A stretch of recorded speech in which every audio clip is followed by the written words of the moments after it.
Здравейте, приятели! Днес с вас ще сравняваме обикновено шише и тему шише, както вие искахте. Ето я нашата дъска за оценяване. Първо започваме с визията на обикновеното шише. Това е нашето обикновено шише. Ето я визията му. Капачката е много интересна. Тук има някакво значе. Това е шише от Фантастико. Ето го. Като цяло, визията му не е чак толкова лоша, но не е една от най-добрите. Затова мисля да дам, да кажем, 4 от 5. Да. Ето 4 от 5. Ето тук. Сега следва визията на тему шишето. Това е нашето тему шише. Това определено мисля, че давам 5 от 5, защото вижте колко е интересно. Има всякакви зайчета.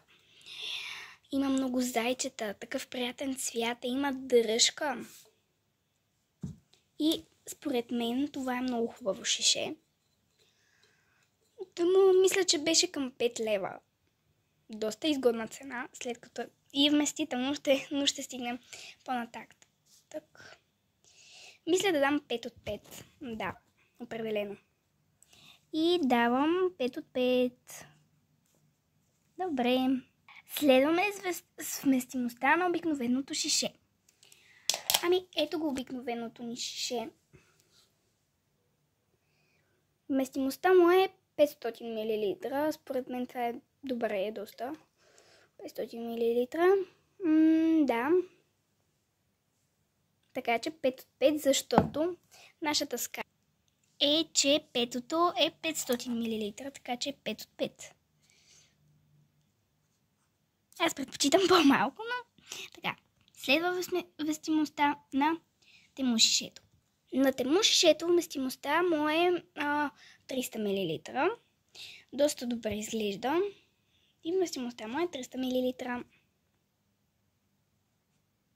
Продължаваме с издръжливостта на обикновеното шише. Ами, това шише ми е вече от 2 години, обаче тук е станало малко по-мръсно, изчоплило се. Отдолу също се е изчоплило. Така че, мисля да му дам 3 от 5. Добре, айде, 3 от 5 ще му дам.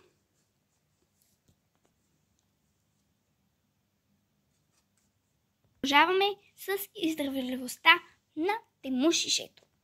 Ами като го гледате ново или старо ви изглежда. То ми пристигна вчера от тему, така че мисля тук да не давам оценка на него. Обаче няма да е честно, защото като оценяваме обикновеното шише с това шише, това може да има повече точки от това, така че ще ги оставим и двете на 0. Продължаваме с компактност на обикновеното шише. Ами колко да е компактно, голямо си е. За този експеримент ни трябва моята чанта. И ще видим дали ще се побере в това джобче. Така, сега ще го сложим вътре.